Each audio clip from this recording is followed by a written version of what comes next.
సరే వార్తలకి వెళ్దాం. ముందుగా వెలుగు దినపత్రిక చూద్దాం.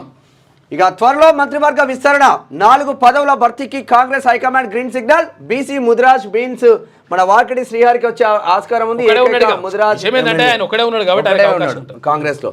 ఇక ఎస్సీ రెడ్డి మైనార్టీ వర్గాలకు ఛాన్స్.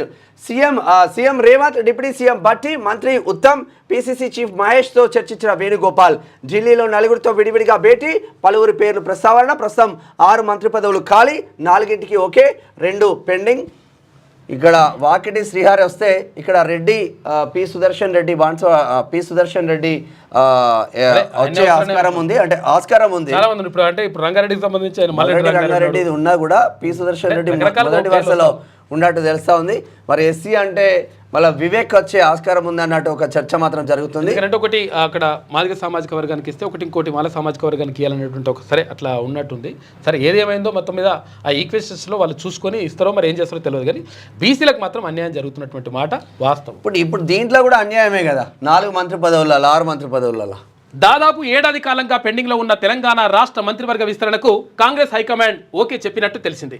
ఇక త్వరలోనే పదవుల భర్తీ చేయాలని నిర్ణయించినట్లు సమాచారం. మంత్రివర్గంలో 18 మంత్రి పదవులు అంటే సీఎంతో కలిపి ఉండగా ప్రస్తుతం 12 మంది ఉన్నారు. అయితే ఖాళీగా ఉన్న 6 పోస్టుల్లో 4కి హైకమాండ్ గ్రీన్ సిగ్నల్ ఇచ్చినట్లు సమాచారం. వీటిని బీసీ ముదిరాజ్ అంటే ఒక్కడే ఉన్నాడు ఆయన, అసలు యాక్చువల్గా వాకిటి శ్రీహరి ఒక్కడే ఉన్నాడు కాబట్టి ఆయనకి అవకాశం ఉంటుంది ఒకవేళ నిజంగా జరిగితే. ఇక ఎస్సీ తర్వాత రెడ్డి మైనార్టీ వర్గాలకు కేటాయించాలని డిసైడ్ అయినట్టు తెలిసింది.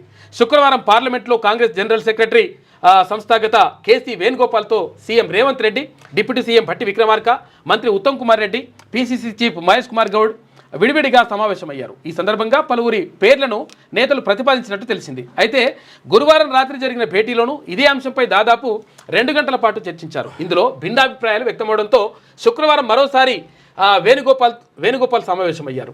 అయితే 1-to-1 మీటింగ్లో తొలుత మంత్రి ఉత్తమ్, తర్వాత డిప్యూటీ సీఎం భట్టి విక్రమార్క, అనంతరం పీసీసీ చీఫ్ మహేష్ కుమార్ గౌడ్, చివర్లో సీఎం రేవంత్ రెడ్డితో ఆయన చర్చించారు. వారి నుంచి అభిప్రాయాలు ఆయన సేకరించారు. సందర్భాన్ని బట్టి మరో 2 ప్రస్తుతం 4 మంత్రి పదవులు భర్తీ చేయాలని కాంగ్రెస్ అధిష్టానం నిర్ణయం తీసుకున్నట్లు తెలిసింది. మిగిలిన 2 స్థానాల్ని మాత్రం సందర్భానికి తగ్గట్టు భర్తీ చేయాలని డిసైడ్ అయింది. త్వరలో భర్తీ చేయనున్న 4 మంత్రి పదవుల్లో ఎస్సీ, బీసీ, రెడ్డి, మైనార్టీ వర్గాలకు అవకాశం కల్పించే ఛాన్స్ ఉంది. ఈ దిశలో ఆయా సామాజిక వర్గాల నుంచి రాష్ట్ర నేతలు సూచించిన పలువురు పేర్లను పరిశీలనలో తీసుకుంది. 5వ పదవి గురించి కూడా చర్చ జరుగుతుంది. దీన్ని వెలమ వర్గానికి ఛాన్స్ ఇవ్వచ్చన్న ప్రచారం నడుస్తుంది. నిజంగానే ఈ ఎస్సీ, బీసీ ఇప్పుడైతే అంటే బీసీ, ఎస్సీ, రెడ్డి, మైనార్టీ వర్గాలకు ఛాన్స్ అని ఎందుకు వచ్చింది మిత్రులారా? తిన్మార్ మల్లన్న బీసీ ఉద్యమం మొదలుపెట్టి రాజకీయ యుద్ధం మొదలుపెట్టి కులగణన చర్చ జరుగుతా ఉంది. మందకృష్ణ మాదిగా బిడ్డలకు అన్యాయం జరుగుతుందని పోరాటం చేస్తే కదా ఈ వార్త వచ్చింది. ఈ వార్త సారాంశం ఇది.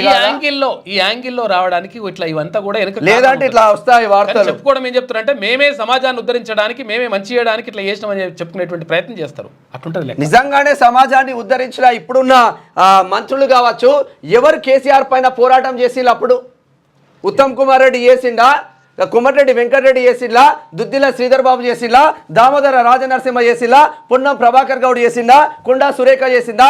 ఏ మంత్రులు పోరాటం చేసి కాంగ్రెస్ పార్టీని గెలిపించిండ్రు? నిజాలు మాట్లాడితే ఇట్లానే ఉంటాయి. ఖర్గేతో సీఎం భేటీ, కులగణన రిపోర్టు అందజేత, సూర్యాపేట గజ్వేల్ సభలకు రావాలని ఆహ్వానం. తెలంగాణ కులగణన దేశానికి ఆదర్శమని మెచ్చుకున్న ఖర్గే అని చెప్పేసి ఒక వార్త కనిపిస్తూ ఉంది. ఖర్గే దగ్గరికి వెళ్ళిండ్రంట. అయితే విషయం ఏంటంటే ఇక్కడ నల్గొండ లోక్సభ పెట్టాలి, తర్వాత ఇక్కడ ఇంకోటిని సూర్యాపేటలో ఒకటి, తర్వాత గజ్వేల్లో 2 సభలు పెట్టాలని చెప్పేసి భావిస్తూ ఉన్నారంట. ఒకటి కులగణనకు అంశానికి సంబంధించి, తర్వాత ఇంకొకటి ఏది రెండు అంశాలకు సంబంధించి వర్గీకరణకు సంబంధించి, ఈ 2 అంశాలకు సంబంధించి సభలు పెట్టాలనుకుంటారు. మంచిగా ఉంది. కాకపోతే ఏం చేయాలంటే ఆ పెట్టే కంటే ముందు వీళ్ళని కొంతవరకు సంతృప్తి పరిచేటువంటి ప్రయత్నం చేయాలి. చేసిన తర్వాత సభలు పెట్టుకుంటే 100% సక్సెస్ అవుతాయి. ఇప్పుడు పెట్టుకుంటే సక్సెస్ అవుతాయి, ఇప్పుడు కూడా పెట్టుకుంటే సక్సెస్ అవుతాయి. పెద్ద విషయం ఏం కాదు. పబ్లిక్ వస్తారు, మంచిగా ఉంటుంది కానీ లెక్క. కాకపోతే ఏంటంటే అసంతృప్తి జ్వాలలు రగులుతాయి. అవి జరగకుండా ఉండాలి అంటే ఏం చేయాలి? వీళ్ళని అసలు యాక్చువల్గా ఏదైతే కులగణనలో మరి అవకతవకలు జరిగినాయి, తర్వాత అసలు అన్యాయం జరిగింది అని చెప్పేసి అంటున్నారు కదా, దానికి సంబంధించి పూర్తిగా సమగ్రంగా వివరాలు తెప్పించుకొని కరెక్ట్గా వాస్తవంగా ఉన్నటువంటి డాటాని మొత్తం పబ్లిక్ డొమైన్లో ఇక్కడ వెబ్సైట్లలో పెట్టేసి వెబ్సైట్లో పెట్టేసి క్లియర్గా వార్డుల వారీగా మా ఏది గ్రామాల వారీగా, మండలాల వారీగా, జిల్లాల వారీగా, నియోజకవర్గాల వారీగా అసలు ఎంత జనాభా, ఎవరున్నారు, ఏం కథ, లెక్కలేంది ఆ కులాల వారీగా తీసి అక్కడ పెట్టేస్తే ఆటోమేటిక్గా 100% మంచి పేరు వస్తుంది ప్రభుత్వానికి. తర్వాత మీరు చేసినటువంటి విషయం ఏదైతే ఉందో అది అద్భుతంగా ఉంది. కాబట్టి మీరు నిజంగా నికార్సైనటువంటి కులగణన చేసిండ్రు అనేటువంటి ఒక పేరు వస్తుంది. దాంతో మీరు సభ పెట్టుకుంటే కూడా అద్భుతంగా సక్సెస్ అవుతుంది. అట్లా ఏం చేయకుండా మేము చెప్పిందే కరెక్టు, మేము చెప్తే మీరు వినాలే అనే కార్యక్రమం పెట్టుకుంటే మాత్రం ఇప్పుడు చాలా కొన్ని లక్షల కుటుంబాలు కులగణనలకు నోచుకోలేదు. మరి వాళ్ళు ఏమవుతారు, పరిస్థితి ఏంటి వాళ్ళది? కాబట్టి మళ్ళీ దీంట్లో పెద్ద కుట్ర ఉందన్న. సూర్యాపేటలో బీసీ మీటింగ్, బీసీలకు సంబంధించింది. గజ్వేల్లో ఎస్సీలకు సంబంధించింది. సూర్యాపేటలో టీఆర్ఎస్లో రెడ్డి అయినా ఉంటాడు, కాంగ్రెస్లో రెడ్డి అయినా ఉంటాడు. ఆడ బీసీ మీటింగ్, ఓ బీసీ బిడ్డ ఉన్న కాడ బీసీ మీటింగ్ పెడితే ఆయనకు ప్లస్ అవుతుంది. సరే అది పక్కన పెడదాం. ఎస్సీ మీటింగ్ గజ్వేల్లో వేలమ రాజ్యంలో ఎస్సీ మీటింగ్ ఎవరి కోసం పెడుతున్నారు అబ్బా?